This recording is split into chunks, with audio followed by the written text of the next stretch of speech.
വികസന വഴികളിൽ അഭിമാനാർഹമായ നേട്ടങ്ങൾ കൈവരിച്ച് വീണ്ടും തെരഞ്ഞെടുപ്പിനെ നേരിട്ട ഇടതുമുന്നണിയിലെ CPM ഇത്തവണയും ധർമ്മടം ഗ്രാമപഞ്ചായത്ത് ഭരിക്കും. CPMന് 15 സീറ്റുകൾ നേടാനായി 1950-ൽ ഔദ്യോഗികമായി രൂപം കൊണ്ടതു മുതൽ ഇതുവരെ LDFന്റെ കൈകളിലായിരുന്നു ധർമ്മടം.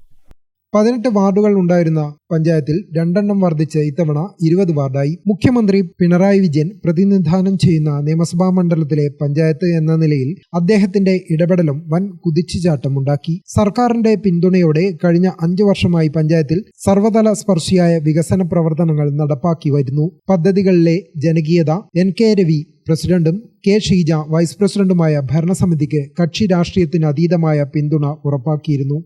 കക്ഷിനില CPM 15, UDF 2, BJP 3.